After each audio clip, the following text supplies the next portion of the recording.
赤树姑娘，你瞧这个地方机关重重，也不知道藏了多少宝物，说不定这大补丸的解药就藏在里面。索大人，这个机关十分的复杂，我们真的没办法打开啊！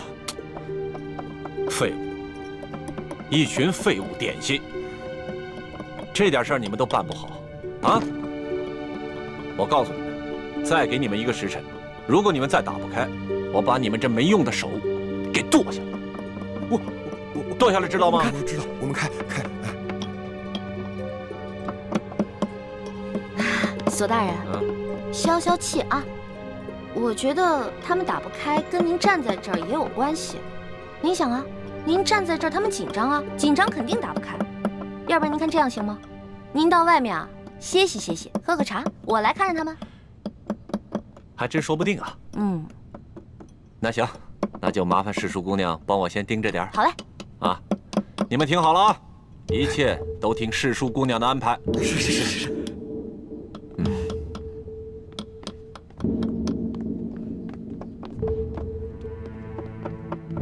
赤树姑娘，这个机关设计得非常巧妙，我等真的无力打开啊！是啊，我看看。您请啊，您看看。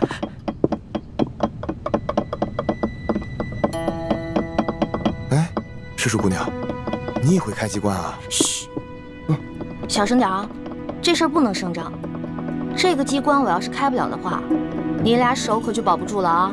是，我们不说。我这次要是开不开的话，千万别怨我啊！不会，能开开。来，您请。您请。天灵灵，地灵灵，保佑我一定要开啊！保佑。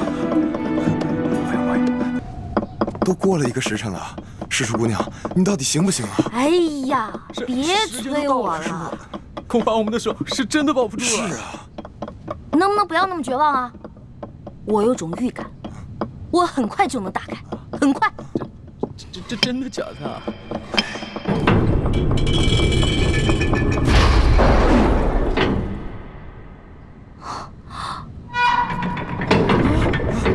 ？1个时辰了，还没打开吗？天哪！我打开了！我打开了！世淑姑娘，你可太棒了！哎，世淑姑娘，真是没想到，你居然会开机关呐！太了不得了！走，不是，我不会开机关，我是之前皇上不是安排我在鳌拜府当卧底吗？我看见过几次，照葫芦画瓢，您看捣鼓了1个时辰才给捣鼓开。哎，世淑姑娘，真是没有想到，你看这么一次就能够记下手法来，这可太了不得了，真是聪慧过人呐！走，咱们休息一会儿。哎，世淑姑娘。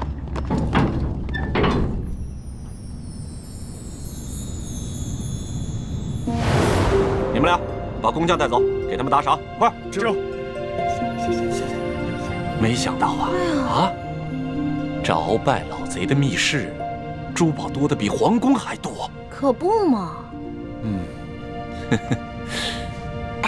索大人，要不然这样，咱俩呢先挑点，剩下的入账，您觉得呢？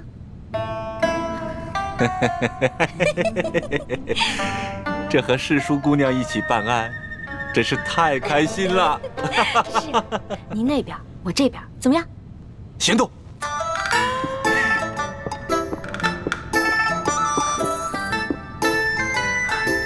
真是皇天不负有心人，我终于找到你了。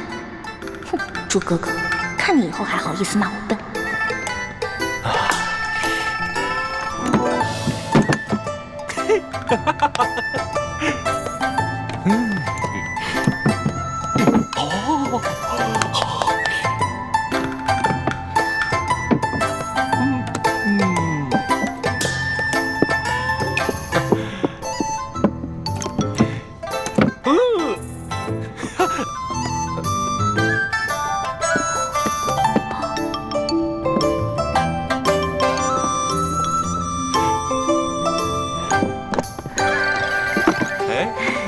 世淑姑娘，你这就挑好了？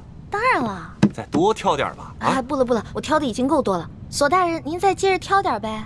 我呀，哎呀，我想起来了，不对呀。怎么了？这大补丸的解药还没找到呢，怎么跟皇上交代？那您要不要再带着手下人继续看看？您看这天色不早，我挑的已经够多了，我先撤了。好嘞，那我送你出去。来，谢谢索大人。慢点。好。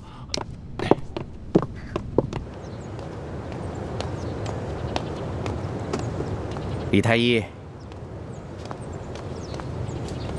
太皇太后凤体前安，李太医，赶紧过去看看吧。好，卑职这就过去。公公将来告老还乡的时候，可否会回陕西榆林去安享晚年啊？不回去了，没有亲人的家乡还算什么家乡啊？公公在这世上，当真连一个亲人都没有吗？本来是有个孪生哥哥，但几十年杳无音信，恐怕早已死在乱军之中了。万一公公的哥哥吉人自有天相，还活在这个世上呢？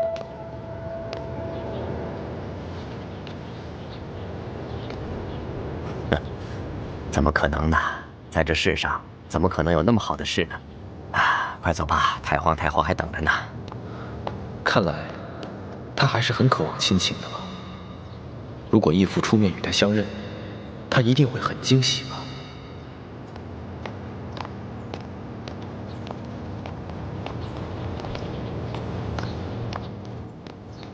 公公，太皇太后的病一向是院判大人亲自瞧，今日怎么突然宣我这个排名最末的太医？这个咱家就不清楚了。也许是院判大人觉得你年轻，却医术高明，太皇太后也就留上心了吧。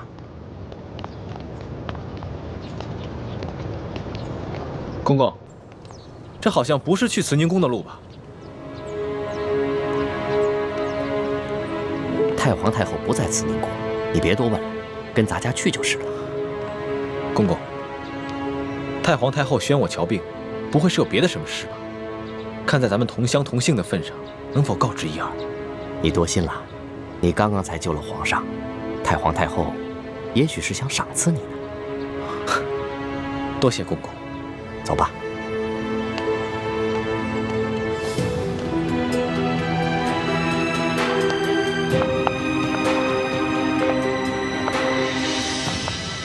厉贵人，您吉祥。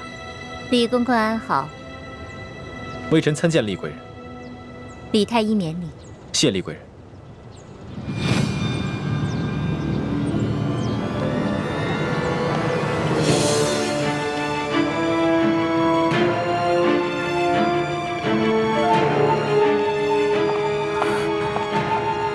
师父，大师兄出事了，我去永乐宫通知医患。你千万要沉住气，不得忘了得意，不要暴露自己的身份，知道了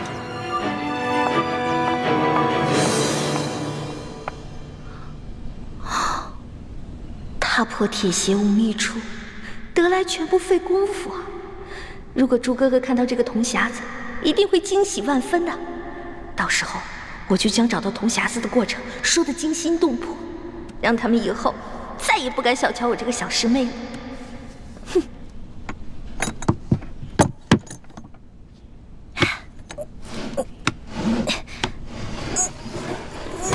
一欢，谁？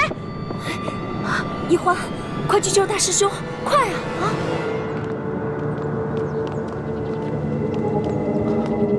李公公，太皇太后不是宣我来看病的吗？怎么把我带到这儿来了？有什么事情先进去再说啊！开门。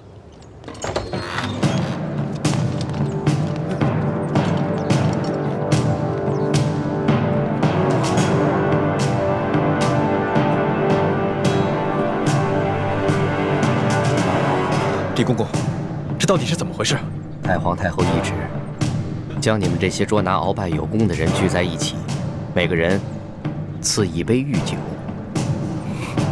龙小弟，我求求你去救救我哥哥，还有那些工人吧。他们犯了什么错？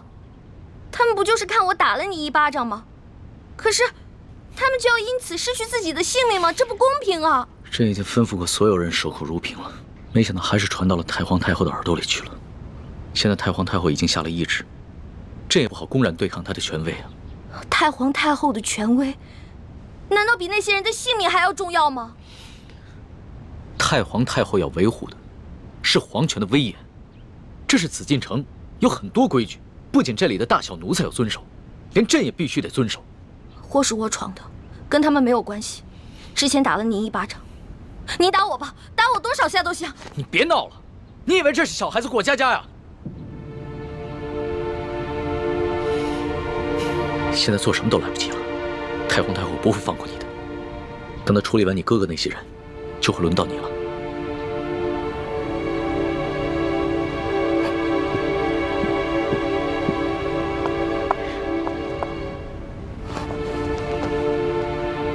那皇上，您还是先杀了我这个祸首吧。如果先杀了我的话，死在哥哥的前面，我就不会那么内疚了。易欢的易欢，你还老说自己是朕的老大，一到这种危险的时刻，你就这么没出息的以死相要挟。您现在是高高在上的皇上，我只不过是一个小小的奴婢，我只能求您大发慈悲，饶了我哥哥。少说的那么可怜，你什么时候把朕当过皇上？不一直把朕当成你那个结拜小弟吗？奴婢再也不敢不知天高地厚了。您现在是皇上，不是奴婢的龙小弟。皇上，之前都是奴婢错了，要罚你就罚奴婢吧。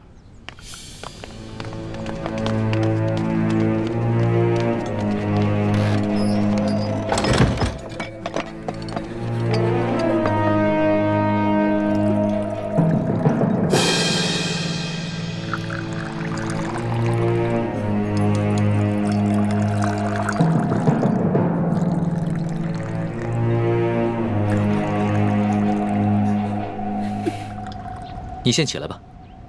我不起。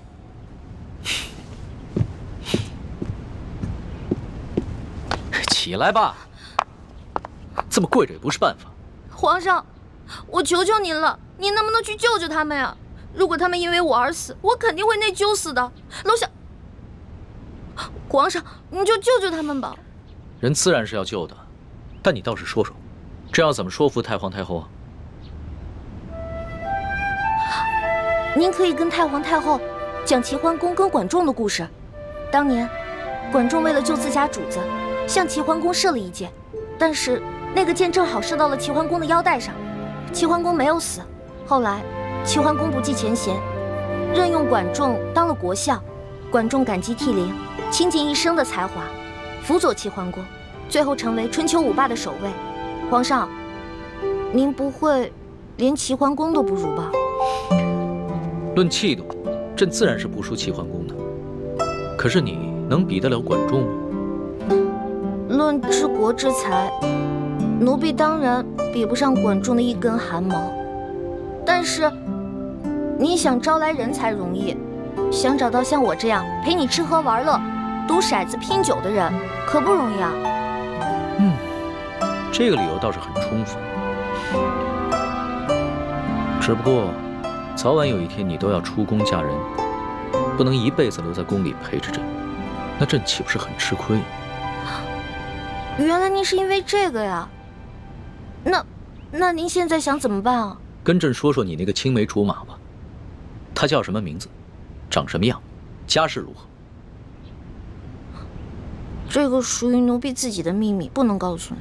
那你总得告诉朕，他的外貌仪表、才华气度比朕如何？这个嘛，我也没法说。有什么不好说的？让你说，你说不就完了吗？那我真说了，你可不许生气啊！笑话，朕在你的心里度量那么小啊？他确实没有皇上您高贵俊逸，但是他很温柔，对我特别好，人很老实。我说什么他就做什么，我可以把他吃得死死的。不像你，今天说这个你开心了，明天说那个又得罪你了。那你爱他吗？二师傅，我头晕。师傅带你去休息啊。二师傅，一环他是在装病，你千万别上了他的当。一会儿大家练完功，再罚你扎半个时辰马步。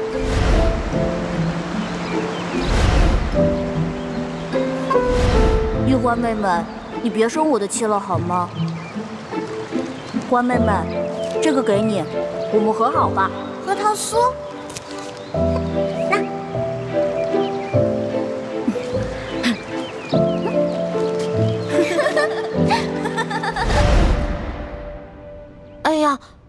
现在都什么时候了，您还说这些闲话？您赶紧跟我去救人吧。皇帝也是人，也有七情六欲，也有好奇心，甚至也会嫉妒。龙小弟，我求求你了，你要是再不去的话，他们人头马上就要落地了。放心吧，这个宫里没那么容易见血，要灭口用的都是鸩酒。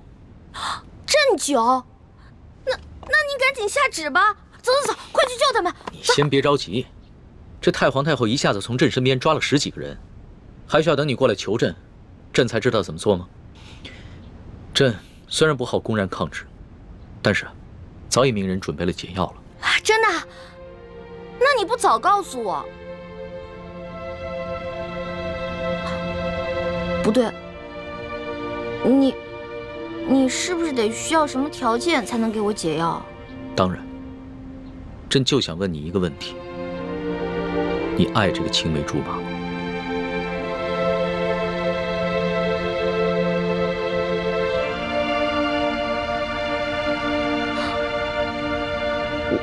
我不是不告诉你，说实话我也不知道，我只知道我们是青梅竹马，从小他就对我特别的好，以后我肯定是要嫁给他的。至于爱不爱，我自己心里也不清楚。哎呀，好了，我现在回答完了，你可以跟我去救人了吧？等一下，朕还有一个问题。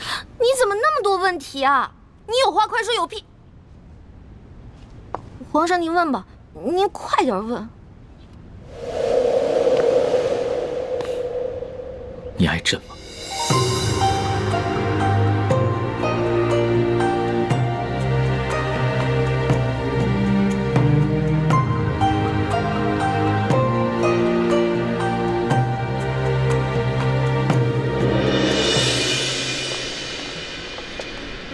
这是太皇太后赐给你们的御酒，你们每人各取一杯，享用吧。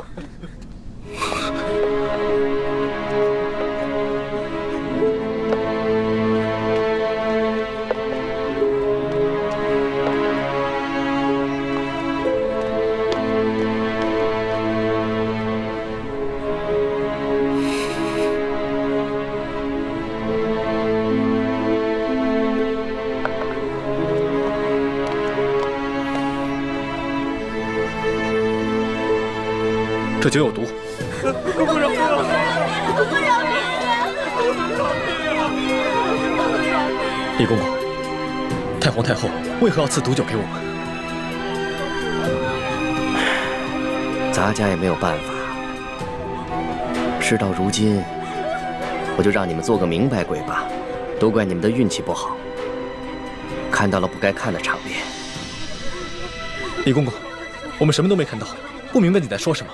还请您帮我们向太皇太后求个情，饶了我们大家吧。咱家没有这个面子，更没有这个胆子。这太皇太后的懿旨既然已经颁下来了，谁都救不了你们了。这毒酒，你们喝也得喝，不喝也得喝。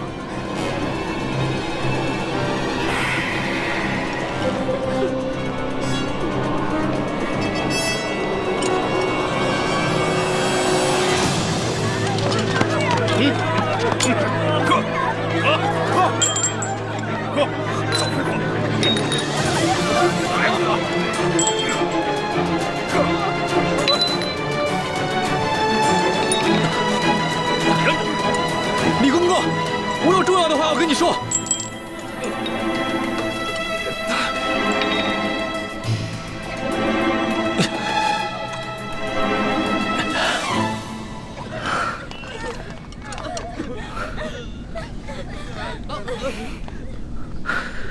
李公公，我知道你和我们一样，都服过大不完，都是鳌拜埋在宫里的棋子。今天，你若不救我和这些宫人，那么你的秘密，我也不会再替你保守了。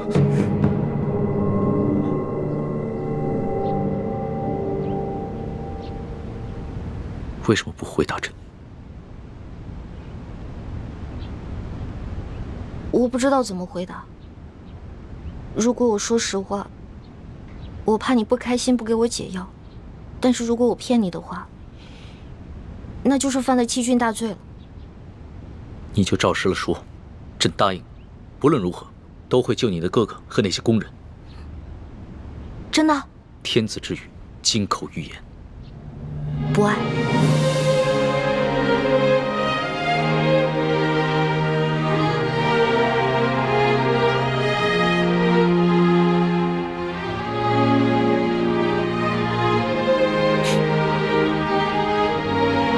这2个字说的真干脆，丝毫不顾及朕的感受。我之前就跟你说过，皇上是这个天下最不值得女人爱的人。可是作为老大，也许我会爱上结拜小弟龙三，但是作为奴婢，我永远都不可能爱上皇上。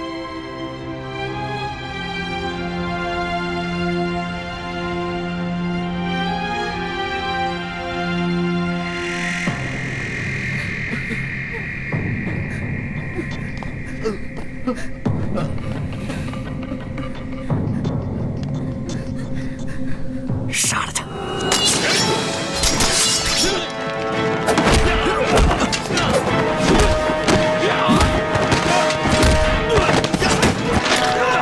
李德福，想不到你要杀我灭口！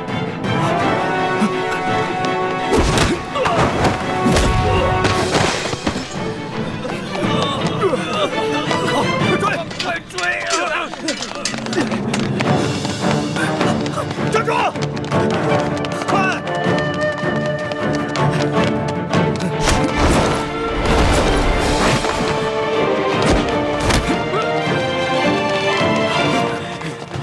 李太医，你杀了我，你也活不了。李德福，你别以为杀了我就没有人知道你是鳌拜的内奸了。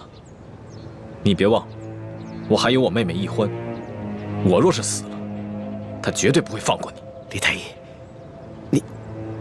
你我都是同乡又同姓，我本来是想照顾你的，可是太皇太后这懿旨一下来，我们这些做奴才的，除了照办还有别的办法吗？我救了皇上的性命，又助皇上擒拿鳌拜，立下大功，太皇太后怎么可能不分青红皂白，就要置我于死地？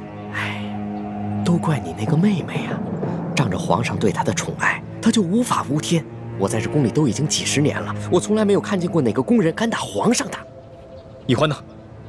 现在怎么样了？我不知道，但我知道太皇太后不会放过她。李太医，你先把我放了，继续替我保守秘密，让我去向太皇太后求情，我尽量求情，你看怎么样？那些工人呢？哎呦，这都什么时候了？咱们都泥菩萨过河，自身难保，哪还有闲心顾及他们呀？不行，我不能眼睁睁看着这么多无辜的人丧命。我要见皇上。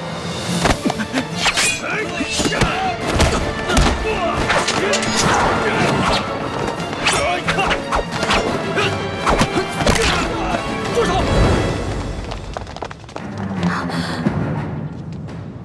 皇上，微臣参见皇上。凭什么？李太医，朕赦你无罪。你现在马上和索额图去解救那些中毒的工人。微臣遵旨。这，快！李德福，这差事你办的可真是用心呢。皇上恕罪。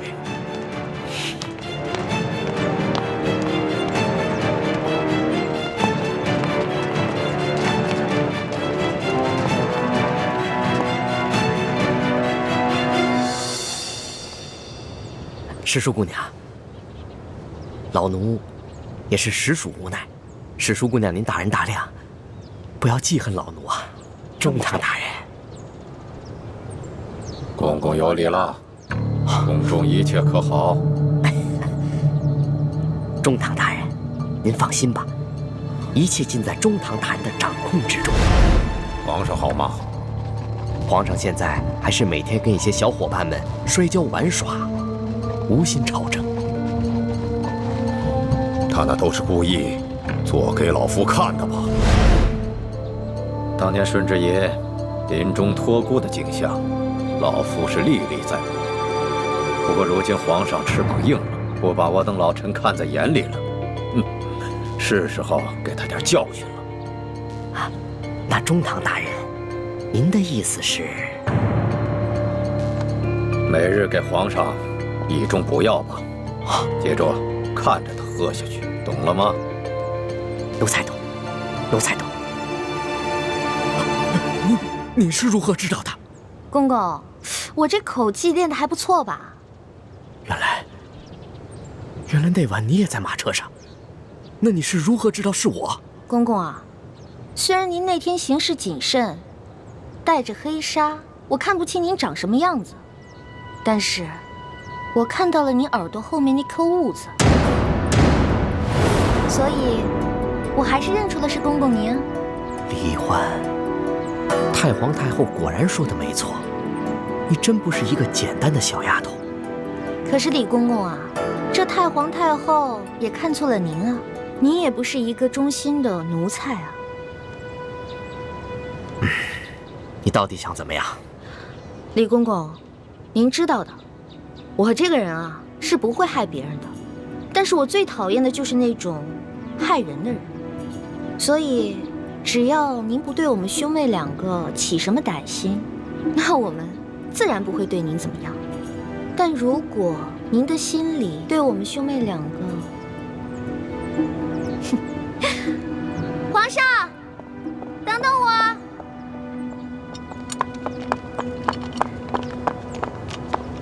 龙小弟，谢谢你啊。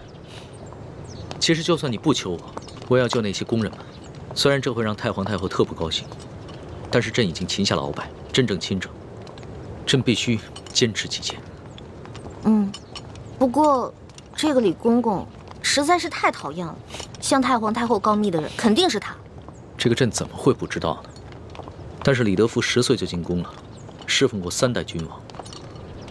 太皇太后对他十分宠信，打朕小的时候啊，就是由他把朕的一举一动汇报给太皇太后，这已经是惯例了。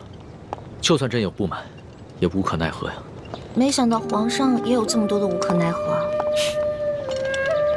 当皇上无奈的事情多着呢。对了，大补丸的解药你搜到了吗？我哥哥还没有完全的研制出来，估计这个鳌拜是想彻底让我和哥哥给他陪葬了。那怎么办？这鳌拜虽然已经擒下，但他毕竟是3朝元老，他的一生功过十分复杂，朕还没有想好怎么处置他呢。而且他的性子十分桀骜，无论如何，他都不肯交出大补丸的解药。龙小弟，我是你老大，自古啊，吉人自有天相，没问题的我。朕真的是没用啊，连你都保护不好。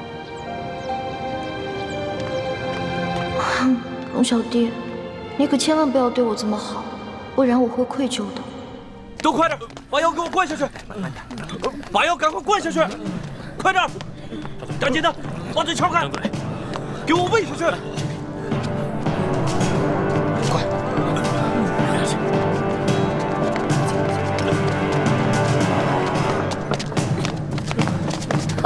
皇上，不必多礼，先救人吧。快救人！皇上，我已经安排他们把药都给灌下去了。那他们是不是得救了？药已经喂下去了，命是保住了，但是什么？但是，这酒毒性实在太烈了，纵然服下解药，毒素也早已侵害了他们的咽喉。从今以后，他们再也不能说话了。张嘴。你是说，他们以后都是哑巴了？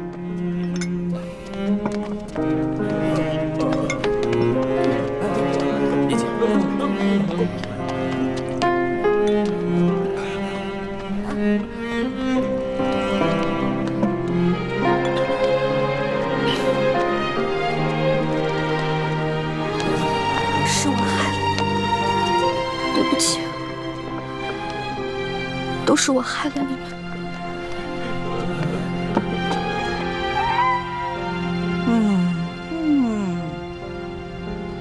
哎呀，李德福啊，连这点事你都办不好，你真是不中用啊你！太皇太后，您息怒，奴才跟纳赛正要把事情办好的时候，皇上跟李欢突然来了，皇上让奴才放人救人，奴才哪敢不遵从啊？哎呀，皇上是中了李欢的毒了，中毒不浅呐。这样吧，你把这个李欢给我叫过来。谨遵太皇太后懿旨。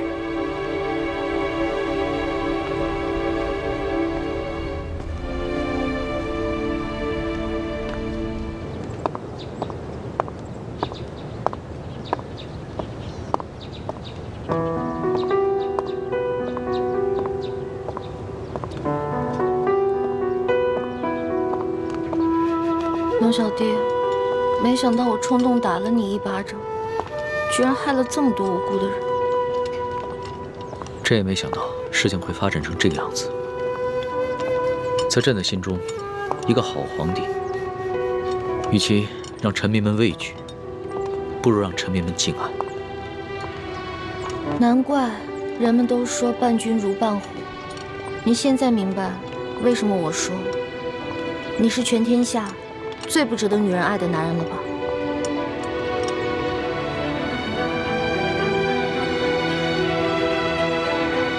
懿欢，朕知道这件事情在你心里一定留下了很深的阴影，你更不可能会爱上朕了。也许这皇宫确实不适合你，你应该出宫去嫁给你那个青梅竹马的未婚夫，可能会更幸福。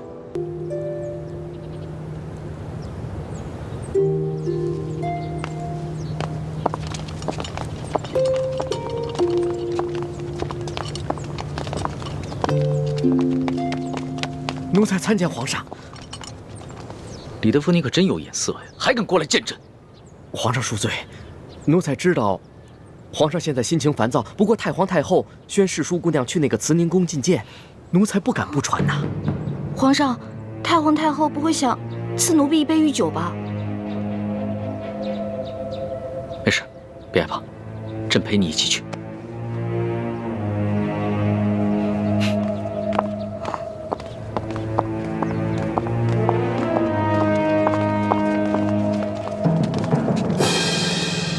皇上驾到！皇上吉祥！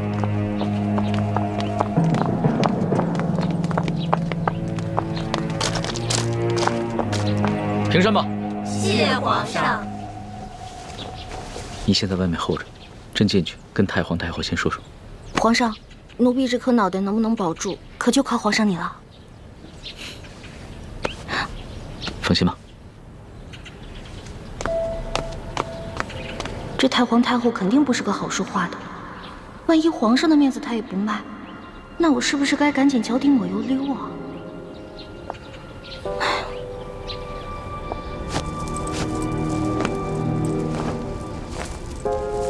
皇祖母吉祥。起来吧。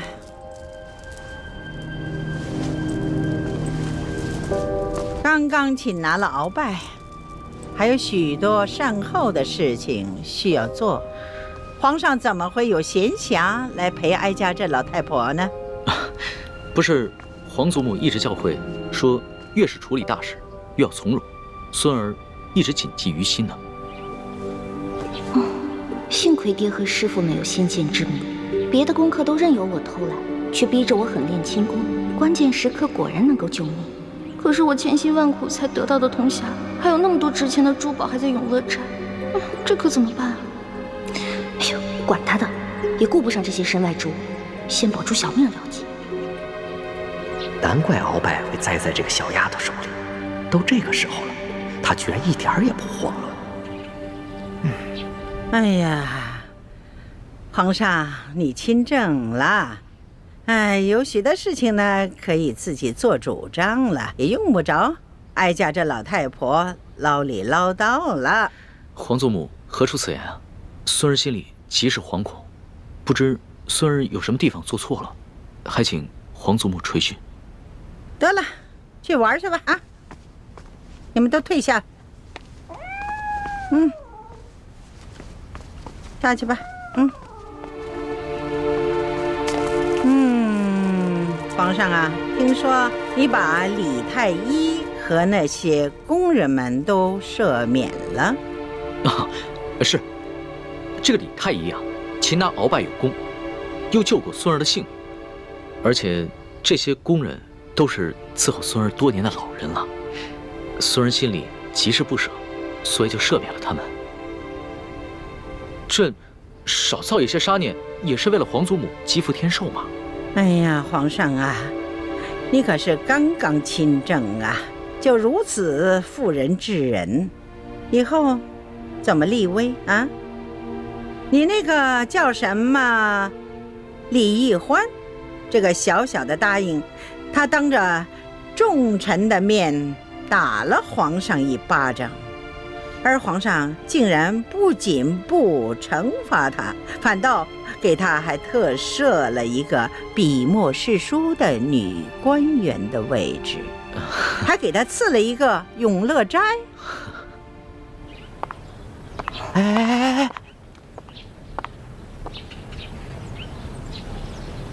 这些做奴才的可真小心，唯恐听到了不该听的，都站得远远的。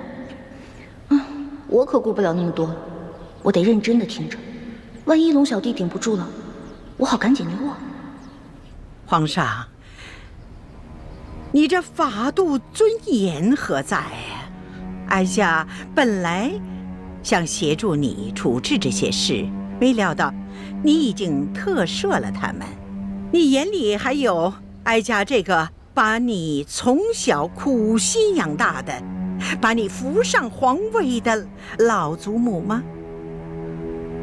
你全然不顾哀家这副老脸了。皇祖母息怒，若是因为此事伤了皇祖母的凤体，那可真是孙儿的罪过了。皇上若眼里还有哀家，就立刻下旨赐死这个李义欢。好狠的老太婆，果然还是不肯放过我。龙小弟，如果你保不住我，那我就只能发个讯号，通知祝哥哥和我一同撤离了。那你从此之后就再也见不到我。你可不要怪我绝情啊！谁叫你这个皇帝当得这么窝囊，连自己的结拜大哥都保不住。孙儿自小就没了父母，全凭皇祖母的疼爱，才将孙儿一手养大。孙儿对皇祖母之心，那是天地可见的。此事，孙儿可能处置上有些不当，但绝无半点忤逆之心啊。唉，罢了。皇上呢是仁慈大度，也是正当年少多情嘛，也难免呢迷了心性，失了分寸。起来吧。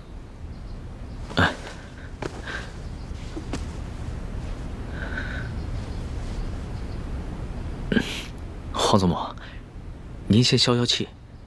这个义欢呢，是孙儿在出宫微服私访的时候结识的。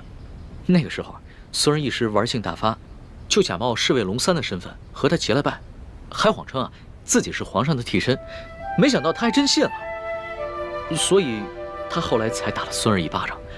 其实吧，他不是冒犯龙威，他只是把孙儿当成了他那个假冒皇上的结拜小弟了。他居然不知道你是皇上？是啊，这个义欢出身草莽，没见过世面，性子又天真烂漫。孙儿也是一时兴起想骗骗他，没想到他还真信了。为了帮孙儿这个所谓的替身对付鳌拜，他还不惜性命，与鳌拜那是以死相拼啊！若是宫里的其他人对孙儿不敬，那自然是死不足惜。可是义欢她只是一个重情重义的傻丫头，又何必与他一般见识呢？哼，原来在你心里，我就是一个傻丫头。你认我做老大，就是为了戏弄我找乐子呢。皇祖母，说实话，这宫里又有哪一个女子肯为了孙儿不惜性命，与鳌拜以死相拼呢？就看在他对孙儿这份难得的情谊上，饶了他吧。皇上，能说一句老实话吗？你是不是真的为这个李义欢动了心了？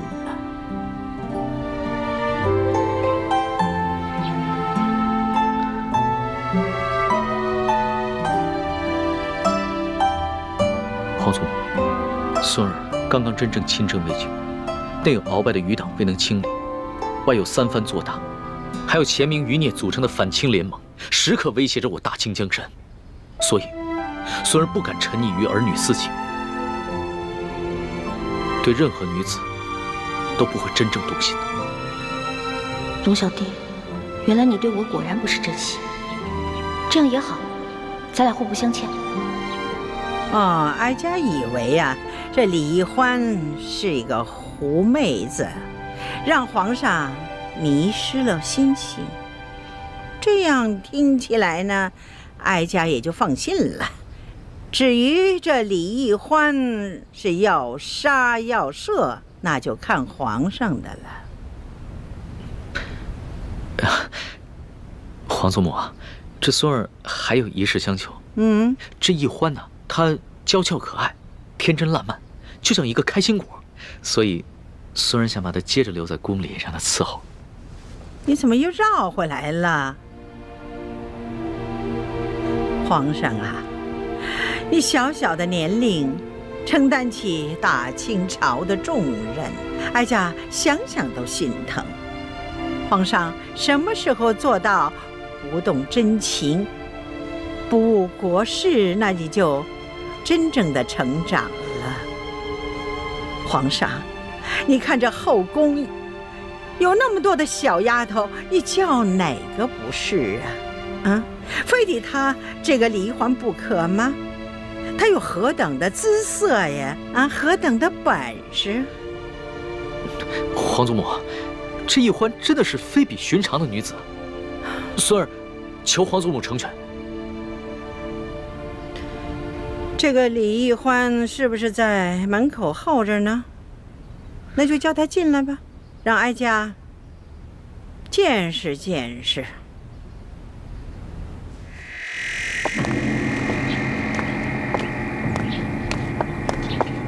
太皇太后和皇上宣世淑姑娘觐见。是，奴婢遵命。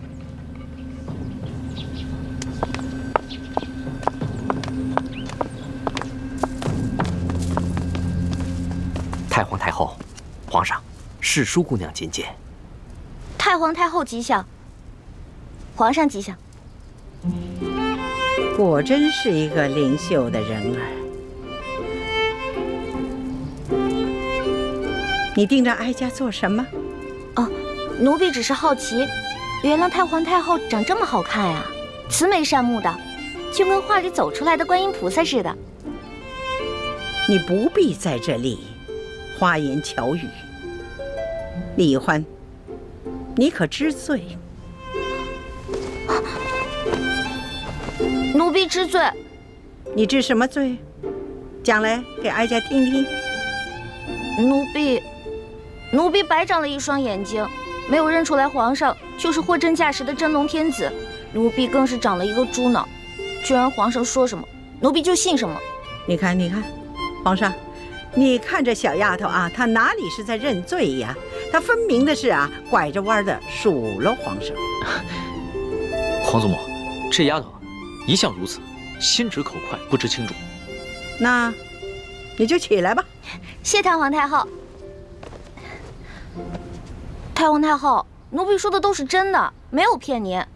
当初奴婢看上皇上穿着龙袍，坐着龙辇，回到御书房的时候也觉得好奇，奴婢就追上去问皇上：“哎，你到底是皇上还是龙三啊？”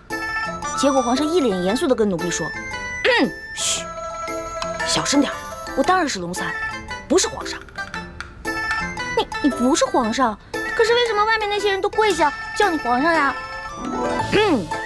那是因为我呀是皇上的替身。你是皇上的替身啊？对啊，因为我身形跟长相都酷似皇上，所以我是皇上的替身。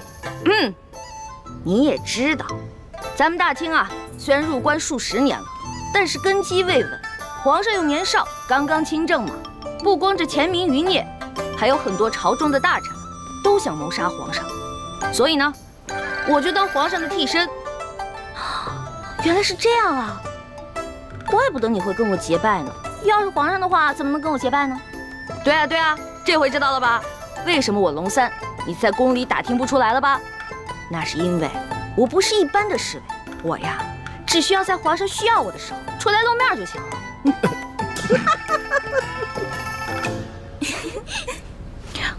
太皇太后，你们都笑什么呀？奴婢说的都是真的，没敢骗你。奴婢当时就想，龙小弟真可怜，为皇上卖命，还得替皇上挨刀子。这丫头啊，果真有趣呀！皇祖母，当时的情形啊，确实如此。孙儿啊，也是一时童心未泯，见这个丫头什么都不懂，特别有趣儿，想逗一逗她。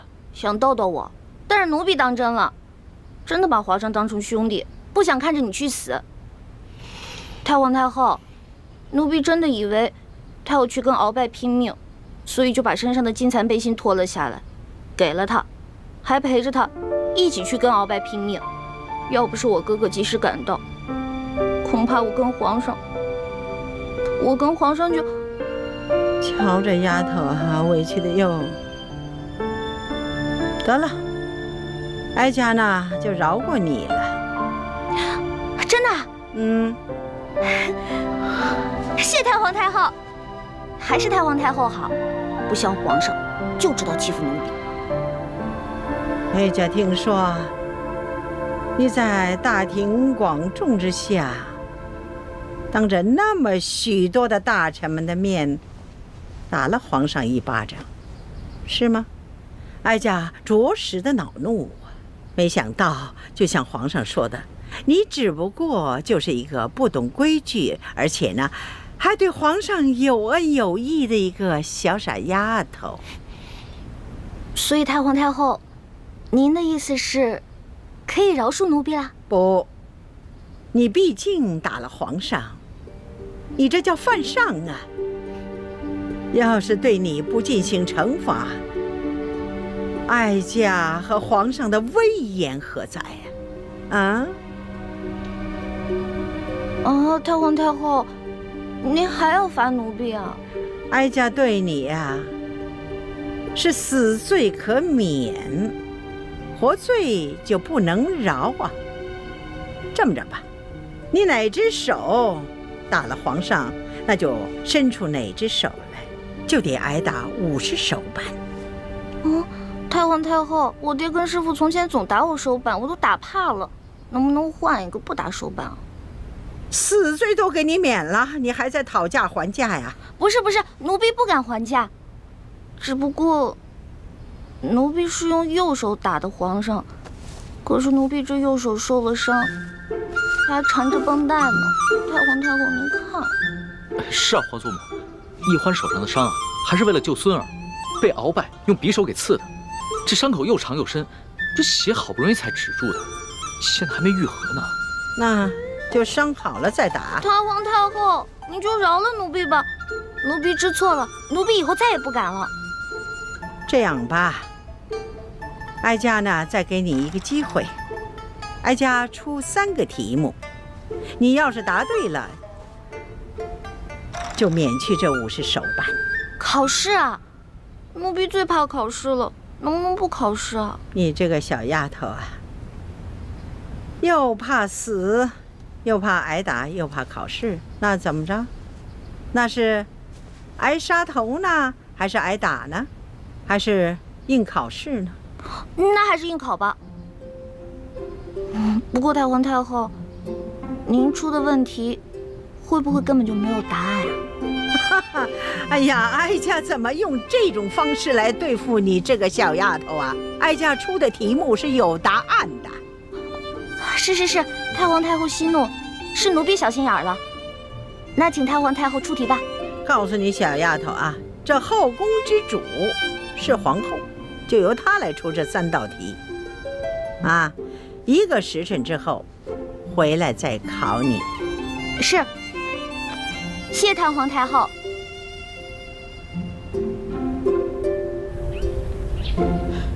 皇祖母，你就这么轻易的放过李易欢那个狐妹子了？不放过她又该如何呀？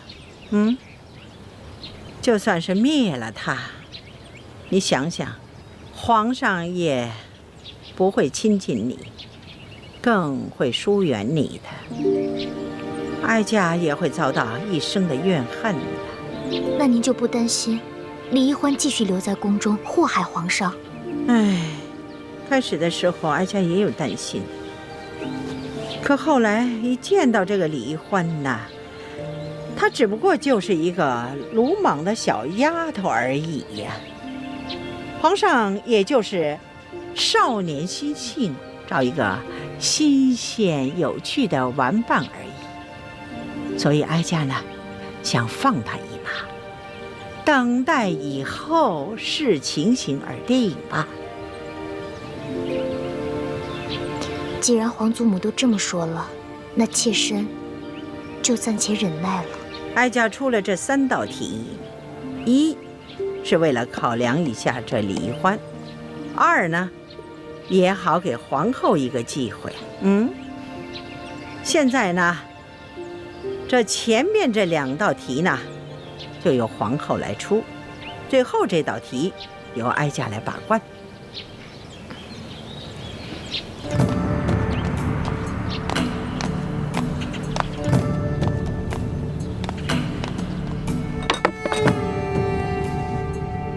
好，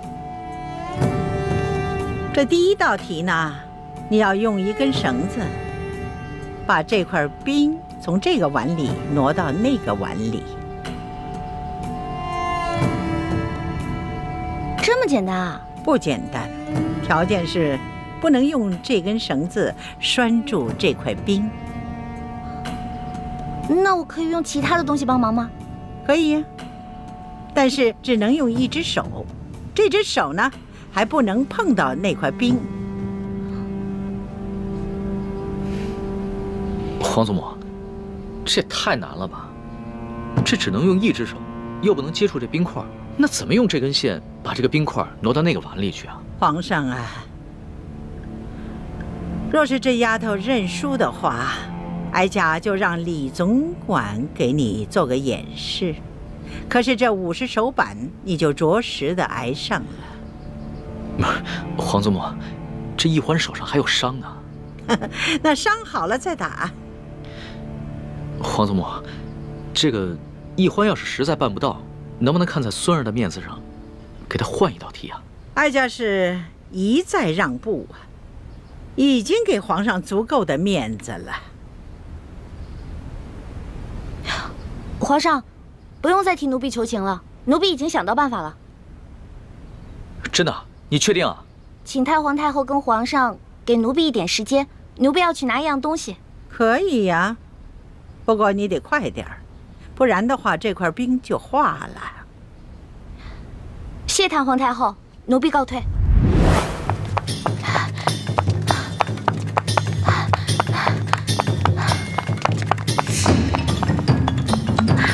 让开！哎，谁家野孩子呀？没点规矩！让开！哎，这孩子。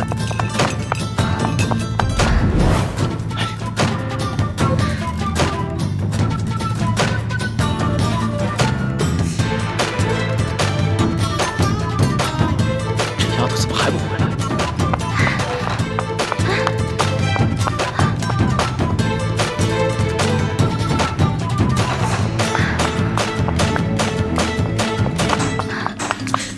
这冰都快化了，你想出来办法没有？奴婢想到办法了。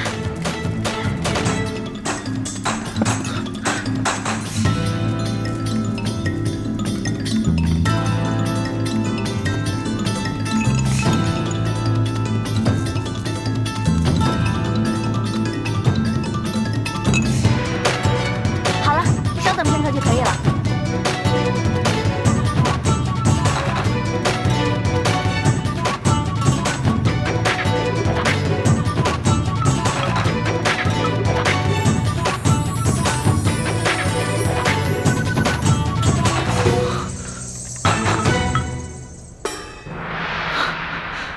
这丫头，没想到居然用这个法子。你这罐子里边装的什么东西啊？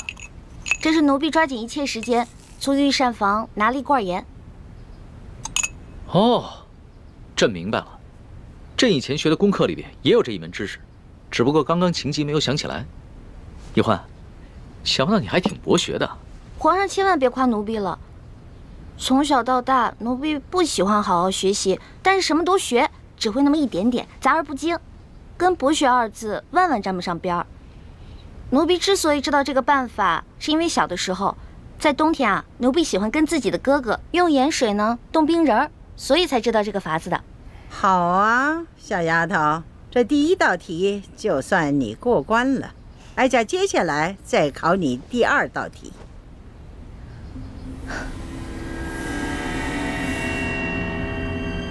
你数数，横着数多少，竖着数多少，一共多少个铜板？数数。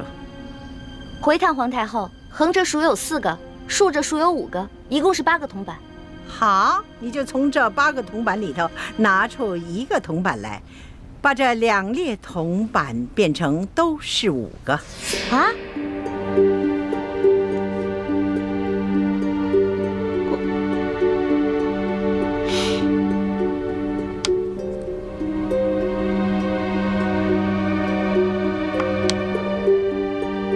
可是这不对啊，横着就变成5，竖着变成4个。哀家给你1炷香的功夫，你要是再猜不出来，那就算你输了。完了完了！小的时候，奴婢不想好好学习，老在师兄师姐面前捣乱，而师傅们总是吓唬我，把戒指高高举起，轻轻放下。啊，这下好了，以前没挨多少打，现在又全给补回来了。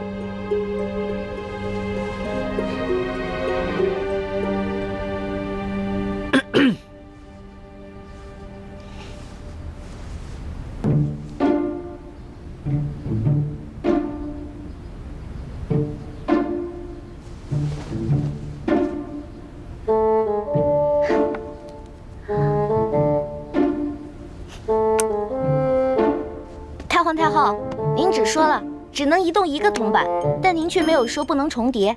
您看奴婢做的对不对啊？哎呀，小丫头啊，这是你自己想出来的，还是有人帮衬你作弊呀？太皇太后恕罪，其实是皇上先想出来的，然后告诉了奴婢，奴婢才说出答案的。你这丫头，朕好心帮你，你还出卖朕。皇上，对不起，如果这道题没做出来是小事儿，但是如果因此欺瞒了太皇太后，那可是犯了大罪。皇祖母，其实呢，孙人也就是摆了个手势，不能算是作弊。再说了，这道题啊，它本来就简单，孙人就算不提醒易欢，易欢他自己也能想出来的。你这易欢小丫头，她若是不承认，你皇上也不承认，那哀家再怀疑也逮不着你们的把柄。罢了，就看在你这小丫头诚实的份上，这道题就算过了。谢太皇太后。太皇太后，您人真好，就像画里走出来的观世音菩萨转世似的。净说漂亮话。好了，哀家呢，接下来再给你下第3道题。不过呢，皇上，你就不能再度的帮衬作弊了。孙儿明白，这第3道题，孙儿绝对不会再帮他作弊。你如果再作弊，当然也算输。这第3道题，小丫头，你听好了啊，什么事情别人都能做得到，偏偏你自己做不到。这个嘛，奴婢知道了。除了奴婢，其他人都能杀了奴婢，唯独奴婢自己不能杀了自己。好，这个答案好。皇祖母，这一关易欢算是过了吧？哎呀，皇上啊，不要高兴得太早了。你想想啊，一个好好的人，他为什么平白无故的去杀人呢？当然了，每个人都有能力去杀自己，只是呢，看他愿意不愿意杀自己。所以呢，这个答案不对。这道题的答案不对啊？当然了，这个答案呢是需要有人来演示的。太皇太后，奴婢现在脑子都成浆糊了，实在是想不到答案。看来你是自愿认罚了。皇祖母，孙儿也不敢再为奕欢求情了。孙儿只是希望你能多给奕欢宽限1日的时间，让奕欢自己回去好好想想。好啊，那就看在皇上的面子上，就宽限你1天。为了不让别人给你帮衬作弊，哀家就要把你留在慈宁宫1天。待到明天这个时辰，你要是再答不上来，那就要着实挨打了。谢太皇太后。李欢这个小丫头，真够机灵的啊！轻而易举的就解了这几道题。原本妾身出的第2道题是可以难住李奕欢的，如果不是皇上相助，只怕他早就输了。皇后不要这么想，即使是皇上没有相助，这李奕欢他也会答得出来的。只不过是呢，多花些时间罢了。幸好皇祖母出的第3道题把他难住了，就算他想了3天3夜，也未必想出答案。只是，又怕这一夜之隔，又有人给他送答案去了。只要皇后你知道哀家为什么出这3道题的目的，就可以了。为什么计较结果呢？如果这李奕欢没有想出这个答案来，那作为皇后你该怎么做才会是最好的结果呢？鳌拜已经被打入天牢了，你难道还要替他卖命？我哪有替鳌拜卖命？我这不跟你一样被鳌拜逼着服了大补丸才身不由己的吗？我也就是偶尔替鳌拜传递一下消息，可我没有做过什么过分的事情啊。李太医，看在咱们是同乡又是同姓的份上，一定要替我保守这个秘密，可千万别出卖我呀。我们不出卖你，你就要出卖我们。奕欢打了康熙1巴掌，你为什么要跟太皇太后告密？这叫杀人灭口。冤枉啊，李太医！我虽然跟你一样受制于鳌拜，可是鳌拜说了，我是他内线当中身份最特别的一个，有什么事他单独跟我联系。除此之外，别人毫不知情。我根本就不知道你们兄妹也知情啊，又怎么可能想到去杀你们兄妹灭口呢？我跟奕欢毕竟是皇上安排在鳌拜身边的人，你是担心有一天我们知道了你是鳌拜的奸细，向皇上告密，所以才想借太皇太后的手先杀了我们灭口。不，李太医，我没你想的那么狠。既然皇上已经把鳌拜拿下了，没有怀疑到我，那证明你们对我没有威胁。再说了，我是奉了太皇太后的懿旨监视皇上，每日向他汇报皇上的一举一动。可是皇上已经亲政，权威日重，我再也不敢像以前一样，真的事无大小巨细都向太皇太后去汇报。更何况皇上那么宠爱你妹妹，我怎么可能挑拨太皇太后去杀了你们兄妹呢？我要是这么缺心眼的话，我还能活到今天，还能当上大内总管？不是你，那会是谁呢？这我是真就不知道了。在皇宫里啊，这人际关系复杂着呢，你都不知道这背后谁拿着谁的钱，替谁办着事儿呢。好吧，我暂且相信你。看在咱们是同姓同乡的份上，这事儿就这么过去了。以后啊，我们要多多相互照应才是。对，相互照应，相互照应。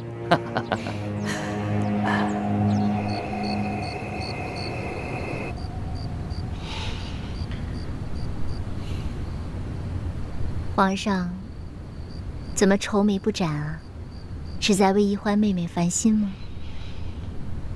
太皇太后出的最后一道考题实在是太难了，真想破了脑袋也想不出答案来。妾身想来想去，也想不出什么办法。哎，雪嬷嬷，你可有什么好的主意啊？老奴也想不出来。皇上不必发愁，这朝中人才济济，皇上何不暗中召集几位心腹大臣，共同商议一下，集思广益呢？说得对啊，婉心，这后宫之中，就属你最温柔体贴。别的嫔妃啊，都嫉妒奕欢，巴不得暗中盼着奕欢出事，只有你，才是真心实意的对他。妾身一来是为了帮皇上分忧，二来是真的喜欢奕欢妹妹。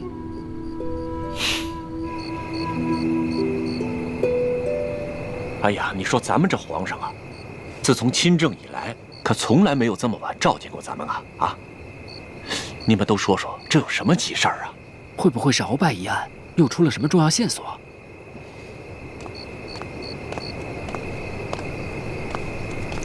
嘿，李太医，你也来了？哎，莫非是皇上他龙体欠安啊？哎，嘘，这话可不可乱说啊！小心，这叫祸从口出。明珠大人，哎，李太医，说什么？怎么回事？啊，皇上突然差人传来口谕，让卑职火速觐见，却没有说所谓何事。哦，行，进去吧。走，明珠大人请。请啊，朱爱卿，朕深夜召诸位前来，是因为朕碰到了一件为难之事，朕思虑了许久，都没有想出答案，所以啊，想听一听诸位爱卿的高见。敢问皇上，是何为难之事啊？这有什么事情啊？是只有其他人能做到，而自己却偏偏办不到的。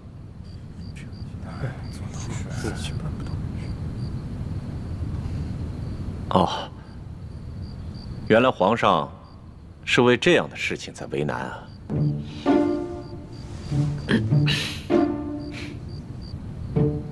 有了，比如说，别人可以杀得了我们，但是我们杀不了自己。这个答案不对，这个答案只是诡辩。我们每个人都有能力杀了自己，而不是绝对做不到。这个答案必须是别人可以示范出来给大家看，而自己却偏偏无法效仿的。皇上，不知皇上怎么突然问起这么奇怪的问题，还这么着急，想要知道答案？这其中缘由，朕不便透露。周爱卿只要好好开动脑筋，帮朕解忧就行了。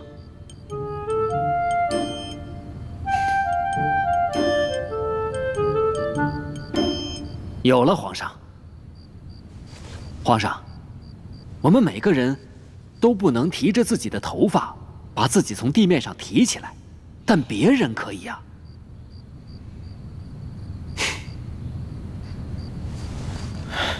这个答案也不行。出题之人只怕会说，我们每个人只要轻轻一跳就可以离开地面，为何还要把自己的头发给提起来？所以啊，这个答案还是过不了关的。皇上，此等古怪刁钻的问题，实在是难有标准答案。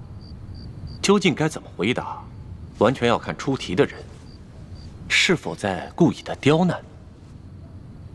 皇上，这出题的到底是何人？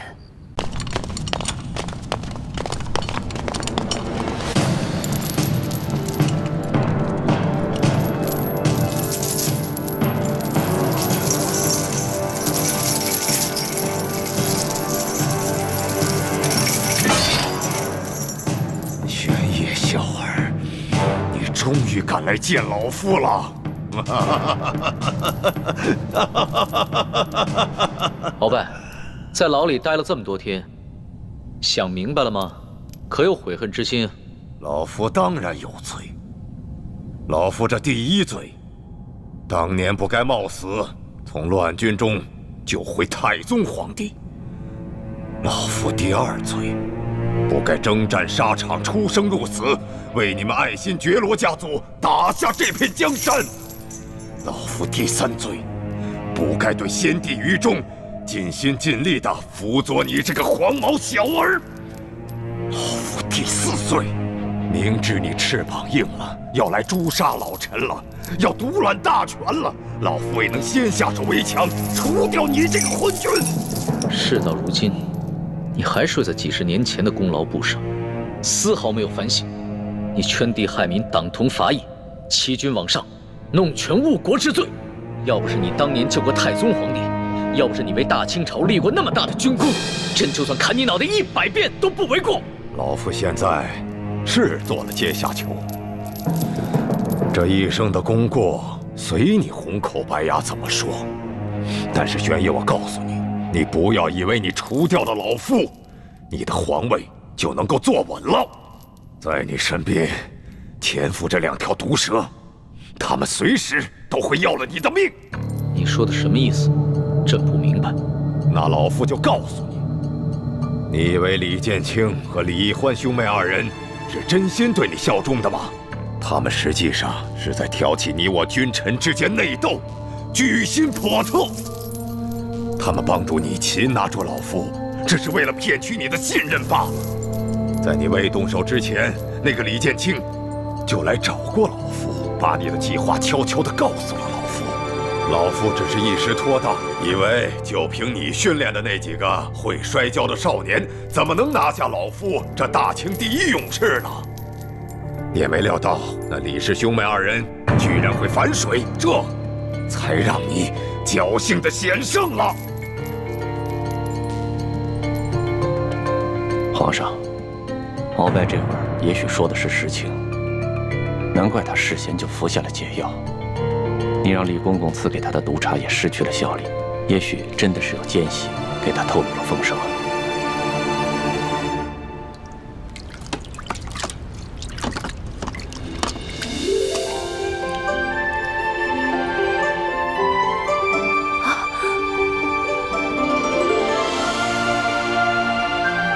这铜匣果然是真的。欢妹，你太厉害了，这么艰巨的任务居然被你完成了。是谁啊？平时老说我这个不行那个不行的，现在知道夸我了？欢妹，我是你大婶。你可真会拍皇上的马屁，可笑！你阿玛索尼与老夫一辈子为敌，但老夫敬他是条汉子。可是我没想到，他怎么就生出你这么个没出息的小兔崽子呢？鳌拜，哪怕你是个勇士，像你这样的莽夫，也只配做爱新觉罗氏的鹰犬。朕乃天子，治国安邦才应该是朕擅长的。你那些技击之术都是雕虫小技，朕纵然不如你，又有何妨？把他看好了，别让他自尽。你这个懦夫蠢货！你回来！你宁肯相信居心叵测的李氏兄妹，也不肯相信老夫这3朝老臣。你回来！我要见太皇太后！我要见太皇太后！回来！